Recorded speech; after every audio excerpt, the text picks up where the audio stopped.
Boruto fans, let me ask you this question. When a boy shows up at a girl's house with a rare jar of sunflower honey, is it just a sweet gesture or is it potentially the setup for the next bloodbath? Because let's be real, Inojin giving Himawari a sunflower honey and chapter 26 sneak peek, it isn't just some wholesome scene here. This could actually be the calm before Jura's storm. Jura is not done with Himawari even though he has shifted his attention to Naruto. And that small, tender moment with Inojin might be exactly what drags both of them back into his twisted experiment when it comes to love, power, and death. Join me in today's newest Naruto Explained video where your OBC, your original Boruto chief, breaks down to you why this feel-good moment that we just got in the sneak peek might be a fuse for another confrontation with Jura, the man whose name translates as being 10th demon, and why Himawari's redemption arc could be right around the corner. Also, the chapter does drop on the 19th this month, so by the time you guys are seeing this, we may or may not already have spoilers. Depends on when the V-Jump magazine cover ends up leaking out. The chapter review will be out 2 days after the spoilers, and as always, make sure to read the chapter on the Manga Plus app when it drops. That way you support the official release. Also, if you haven't already, make sure to check out and subscribe to my other two anime channels, Anime Explained and Everything One Piece Explained, where we do non-Naruto content. Both channels will be linked down in the description box for your convenience. So let's just jump right into it. So Inojin, he shows up to Himawari's home. He has that sunflower honey in his hands. It is rare, hard to get his hands on. It is thoughtful, it is meaningful. It's clearly something that on one hand you could say is him showing gratitude because she saved him from what should have been a lethal blow by Jura, but Himawari was able to heal him pretty much right there on the spot. And then there's, on the other hand, a potential romantic undertone. Knowingly or unknowingly, he's reached out to her in a way that suggests some strong affection, again, knowingly or unknowingly. This could be another Sarda situation where he doesn't realize he has feelings, but such a thoughtful and purposeful gift does kind of make you raise an eyebrow. So the reason why this matters in terms of context and setup for the initial premise of the video is that chapter 26, just based off of what we got right now, does seem like it is deliberately calm. Characters are catching their breath because, being blunt, the first 25 chapters of Boruto, they're pretty much foot on the gas. Every now and then you might have stopped to do some maintenance and then it was right back on the road. These characters are now being shown catching their breath and reconnecting. They're sharing in some softer moments. With Sarda and Sumire, they've kind of buried the hatchet. They have a healthy rivalry for Boruto's heart now. That's usually when the narrative is doing something like that. It's a smoke before the fire. And I think the fire in this case is going to be Jura with a matchstick, because Jura has that obsession with love. And it's so ironic that we have people kind of looking over this, in my opinion, because Jura just talked about his fascination for love and it powering people up just a couple of chapters ago. So Jura isn't just another villain. That's why I like him. He's obsessed with understanding how love makes shinobi stronger.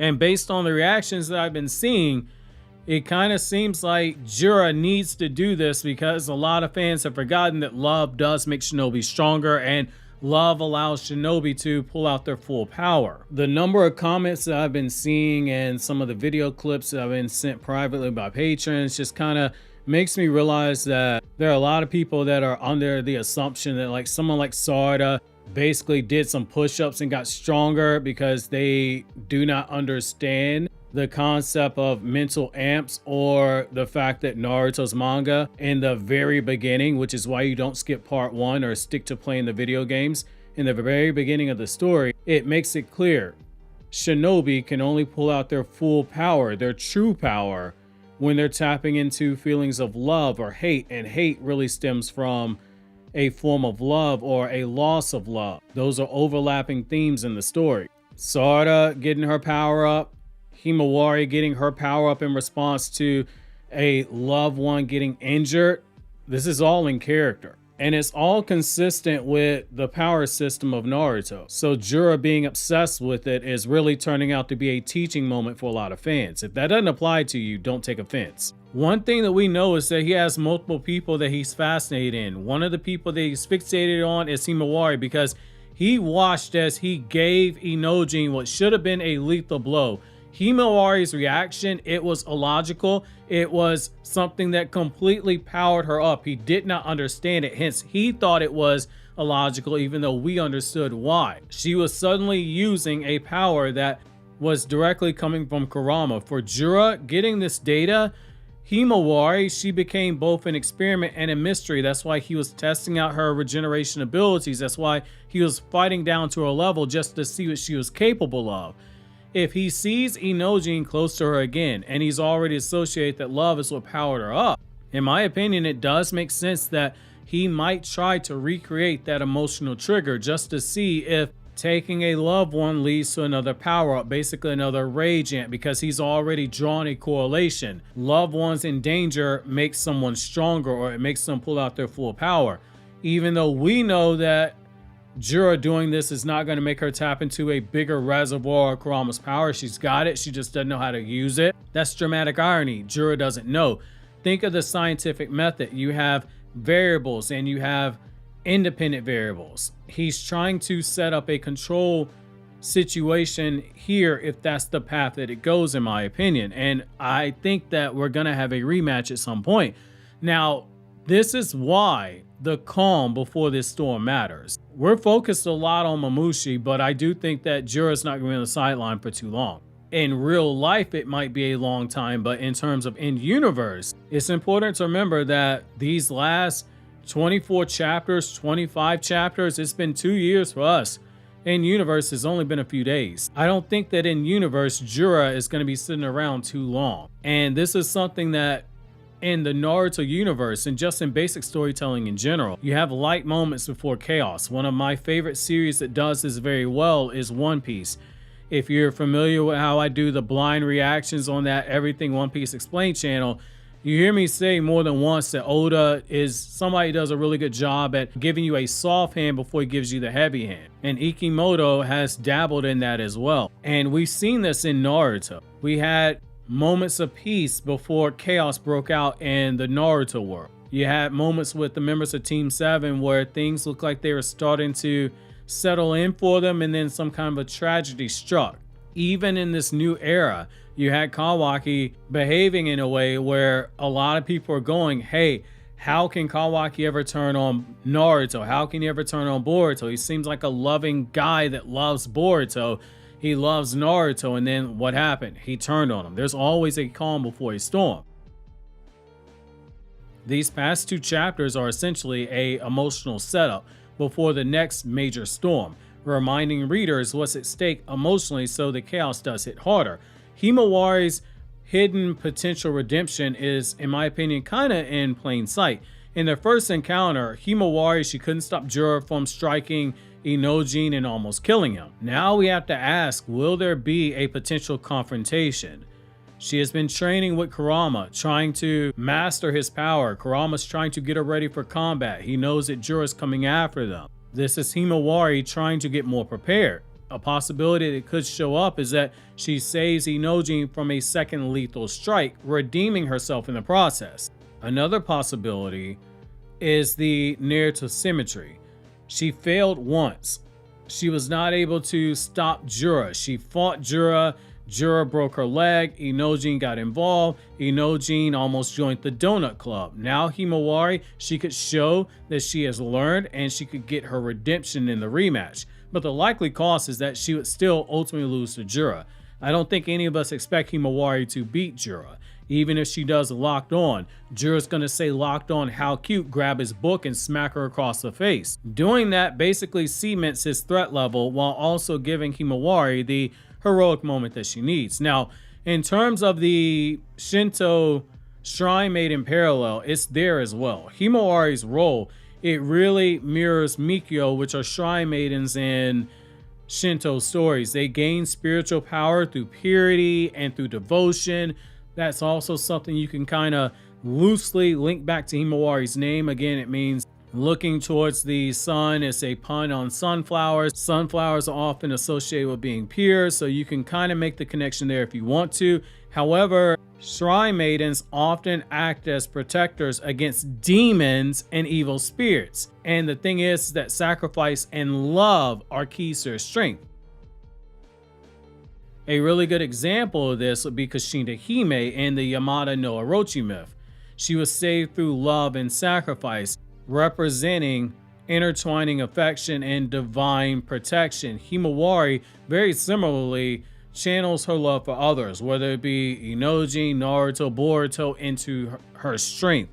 Jura's name, it means 10th demon when you have the accent mark in place. It fits perfectly here. He is essentially a mythic demon that is testing a maiden's resolve. Now, like I tend to do on videos where I'm kind of talking to you guys as the audience in terms of a scenario, I do want to clarify, like, hey, I don't think that we're going to necessarily see Jura target Inojin. So I want to give a counter argument for why I don't think the story should do it and why I don't think that the story will do it. But I'm not closing the door on it. So this is why I think Inojin probably won't be targeted again. Basically, it comes down to diminishing returns. Himawari already saved Inojin once. That was powerful. It served its purpose. Like, it's for the same reason you did not need in Naruto's manga. Not counting Naruto last, just in Naruto's manga.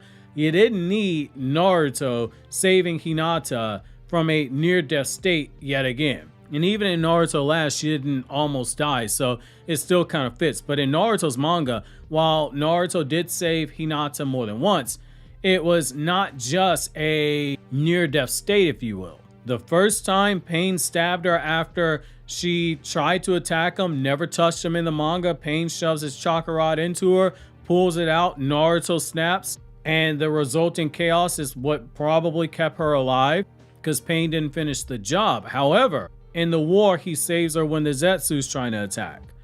Two different scenarios. Could we see a situation like that where it's a non-lethal situation? Possibly. Now, the other thing on this is that, say, if you do go the route of she saves him from a lethal strike yet again, it risks making the narrative repetitive.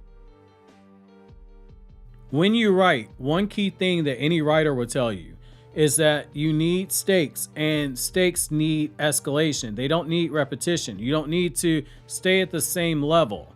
That is why even when you take a step back where you had someone like Code where they get confirmed to be stronger than the Jigen who beat Naruto and Sasuke, which is a step down from Ishiki, we ultimately ended up being put on a path where we go past that beyond Jigen level power, and we are now at a point where you can look at certain characters and say that they're over Ishiki or they're relative to Ishiki. But that's the thing, the stakes keep rising and they're going to continue to rise.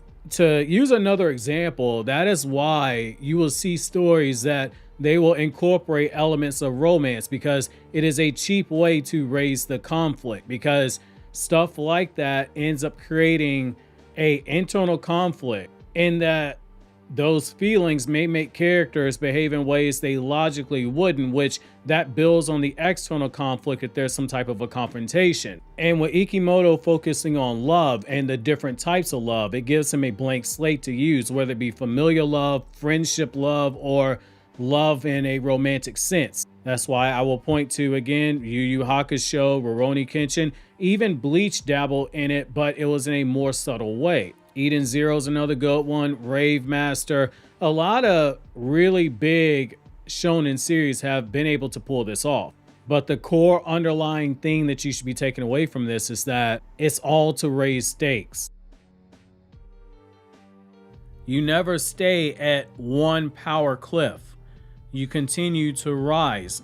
That is fundamental for battle shonen storytelling. Inojin may still be present, but Jura's focus will likely broaden. He'll either target multiple shinobi at once, or set his sights more directly on Naruto, and that ends up being something that gets Himawari involved, because that is her father. And she's already been hinted at, implying that she can sense something's not right with Naruto, that she knows he's not dead. This could be a way to tie that right back into chapter 1. Himawari's growth moment might not need to repeat the Inojin dynamic exactly per se. It could instead shift to protecting Naruto, Kawaki, or Boruto. That would raise the stakes. So Inojin's honey gift, while it was a cute moment, could it have been a matchstick for another firestorm, if you will?